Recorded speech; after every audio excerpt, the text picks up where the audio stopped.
running a project or a business is risky. There are rare occasions where you know a decision is 100% right and is 100% not going to fail, or, you know, if you're investing in content, that content is going to be usable, or if you're, you know, making decisions on like live setups.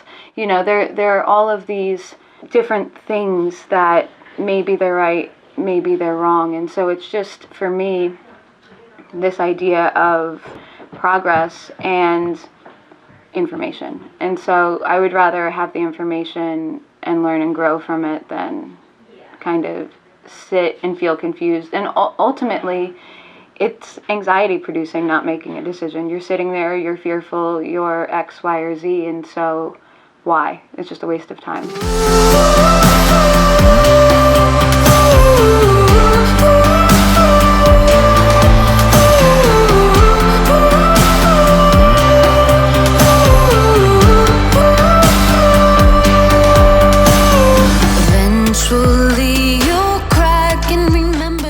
In these little off hours of work, I was waitressing like 50 to 70 hours a week, like a maniac.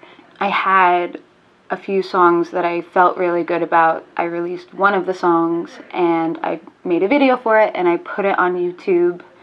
And a few people around me warned me against it.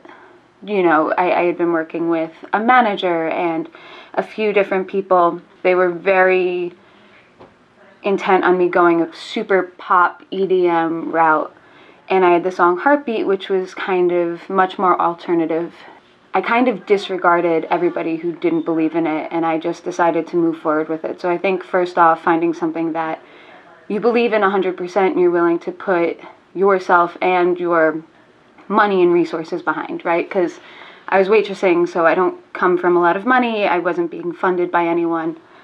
There was this moment where I had put it on YouTube and obviously nothing happened with it, because you can't just put a link on the internet and expect the world to tell you what a genius artist you are. I made a decision to learn how to use Twitter. You know, I was kind of behind on all social media. Once I did that, everything kind of spun off. I had one blog post about it, which unbeknownst to me was a big music industry blog for the UK. And from there I had every label in the UK reach out. I had a few US labels reach out, publishers, all of these people reaching out to me. I had no management, no resources. I really knew nothing about the music industry in general. I think that was the moment. There was really no other choice for me than to learn the business aspects. Power lies in ownership.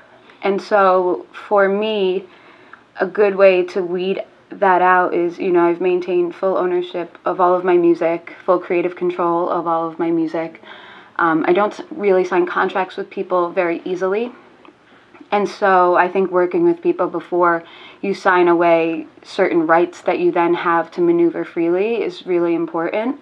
And I have this mentality with my team and everybody who I bring on. It's like, we all win or none of us win. What's worked really well is I make decisions really quickly. I'm not indecisive at all.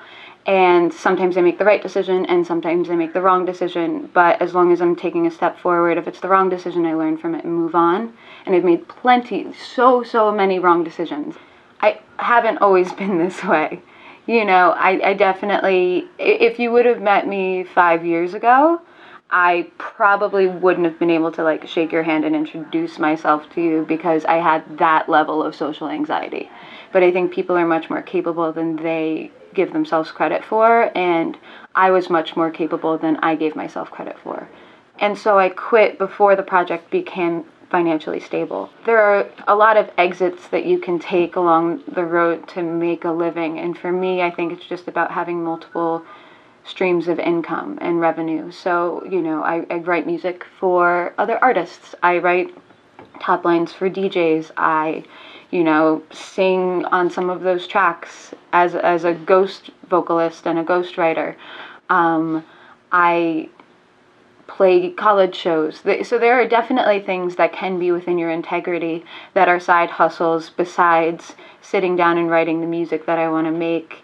And I've been lucky enough through working with various companies and through streaming and giving music away for free that the revenue that's generated just from the streaming and sales of the music have also kept the project afloat. But I think being very aware where you are financially within the project and what is doable. I had nothing in my bank account. I've zeroed out my bank account 3 times. And as long as you work and keep a very solid singular vision, the money will always come because you're always working and you're always 2 steps ahead.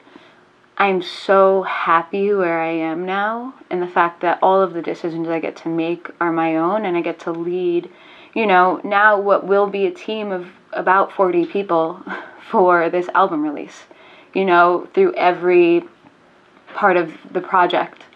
And that's kind of amazing. I don't know, I'm just looking forward to it. Don't you wanna stay here, or do you wanna